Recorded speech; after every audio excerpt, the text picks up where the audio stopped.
Now, your stories, your struggles, and your successes. This is Focus on South Florida. Good Sunday morning, everyone, and welcome to Focus on South Florida. I'm CBS 4's Chief Investigative Reporter, Michelle Gillen. We begin today with a question. How big is the problem of Alzheimer's disease? The facts and figures are startling. More than 5 million people are living with the disease. Every 67 seconds, someone in the United States develops Alzheimer's. 1 in 3 seniors dies with Alzheimer's or another form of dementia. And according to ALZ.org, Alzheimer's prevalence in Florida will increase from 49% to 81% between now and 2045. But 2 recent studies are providing encouraging news for our senior citizens and all of us, and particularly those of us with parents reaching the elderly stages of their lives. Joining us this Sunday morning with details that can help you and your loved ones stay sharp is South Florida neurosurgeon, anti-aging specialist, and author, Dr. Brett Osborn. Welcome, doctor. Thank you. This is such a fascinating area. Now, I'm fascinated because you're a neurosurgeon. When you actually operate on a brain, can you see the signs of Alzheimer's? You cannot see the intrinsic signs, the microscopic signs of Alzheimer's disease. What you can see, however, is the fact that the brain is markedly atrophic or shrunken as a result of the neurodegenerative process. Yes. So what then made you say, aside from doing my surgeries, I really want to look at what we can do to identify any forms of prevention? Well, what I preach to my patients is the following. In addition to addressing the primary problem, say it's a degenerative disease of the spine, yes, what we have to remember is that exercise affects all areas of the body. Yes. It's not just the fact that we're exercising to increase the size of our muscles, to make ourselves stronger. Yes. That's sort of a side effect of exercise. Yes. What we're doing primarily, you have to understand, is exercising our brain, because our muscles are simply offshoots. They're extensions, if you will, of our nervous system. Without the will to make your muscles move, to move that weight, to run the 5 miles, there is no exercise. So it's all generated here. And this is what confers the salubrious, the benefits, the health benefits of exercise. Now, do you see that folks who are even in their later years, who maybe were not, because, you know, the older, that generation didn't exercise like we do. Well, I can say like you do because you're in amazing form, you know, but do you feel it's critical for people who are already even in their 80s to do some type of exercise? Is it possible to slow the development of dementia and ultimately Alzheimer's? Yes, exercise is really the prescription for everyone, regardless of age. Yes. You have to remember that despite the fact that you may be 70, 80, 90 years old, the human body was really made to exercise, to carry rocks, if you will, to run, to sprint. And this is what confers the beneficial effects on the brain.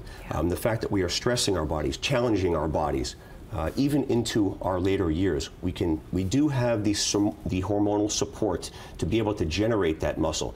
And the fact is that when we're trying, the process of generating that muscle, when we're trying to generate that muscle, that challenge, that stimulus is what confers the beneficial effects on the brain. Now, there were 2 studies, as you had mentioned previously, that spoke about the benefits, or addressed the benefits of exercise on the brain. Even in patients that are genetically predisposed to Alzheimer's disease, genetically predisposed, the memory hub of the brain, which is called the hippocampus. Right in the back here, right? It's in the temporal lobe, so it's sort of towards the middle, straight in here. Gotcha. The decrease in size, the 3% decrease in size that we see in patients that are genetically predisposed to Alzheimer's disease is thwarted in the context of exercise. So there was no decrease in size in the individuals that were exercising, even though they had genetic predisposition to Alzheimer's disease. That's amazing. It is.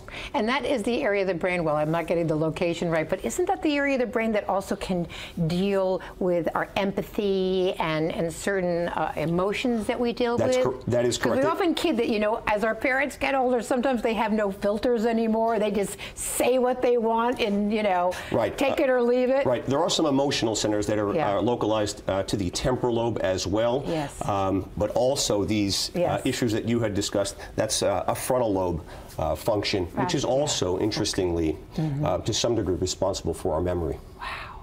You know, I've been looking at Alzheimer's and covering stories for years, and I got a letter the other day from a woman that I did a story on her. She had early onset, and I want to talk a bit about how we're seeing earlier ages. She wrote me this beautiful letter the other day. She decided to change her life when she was diagnosed, and she totally changed her job. She cut out her stress. She fell in love. She's living in, you know, another part of Florida. She wrote me a letter the other day saying she's doing unbelievable. She does brain exercises every day, which we can talk about, and she says, I'm living proof to show that if you exercise, if you meditate, if you really take care of this temple, you can even slow down something like Alzheimer's. It just brought me such joy to read that letter. And that is absolutely correct. The most important thing that we can do to thwart the degenerative process, the neurodegenerative process, and Alzheimer's disease is a neurodegenerative disease. Yes. The most important thing one can do is exercise.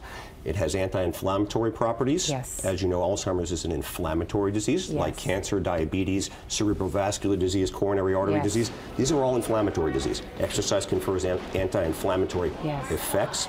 It increases the production, the synthesis of what's called BDNF, brain-derived neurotrophic factor, which is a fancy name for a chemical that increases interneuronal, so nerve-to-nerve connectivity. Yes. Exercise increases cerebral blood flow, so it washes away the toxins that accumulate during normal routine activities, and a whole host of other protective effects that exercise confers on the brain. So I want to tell everybody, so your book is called Get Serious. And this is fantastic, a neurosurgeon's guide to optimal health and fitness. And, you know, if folks want to invite you to their places, because, I mean, you'd be an amazing speaker for folks of all ages, you know, what's the best way for them to get in touch with you? They can get in touch with me through EMSI, who does my public relations. They are a PR firm that's located in Tampa. And the contact person there is either Marsha or Steve Friedman. And your book, how do we find your book? You find the book at www.drbretosborn.com. Fantastic. And you can be routed through my to my PR people that way as well. Wonderful. Well, I love it all, and I see here you're talking about green tea. You know, we just did a whole thing there on trying to prevent breast cancer with a Dr. Christine Horner recently, and I think, you know, this is of our time where we know these things. Give me a last message of how you want to say to people, wake up and start doing them. Just remember that a rolling stone gathers no moss. So keep moving. That's right. Keep moving. Get serious about your health, because there's nothing that's more important. Fantastic. Great advice. Doctor, it's such a pleasure to meet you. I could talk to you for more than an hour or so, and I'm sure we'll have you back again. Thanks for having me. Keep on. Thank you.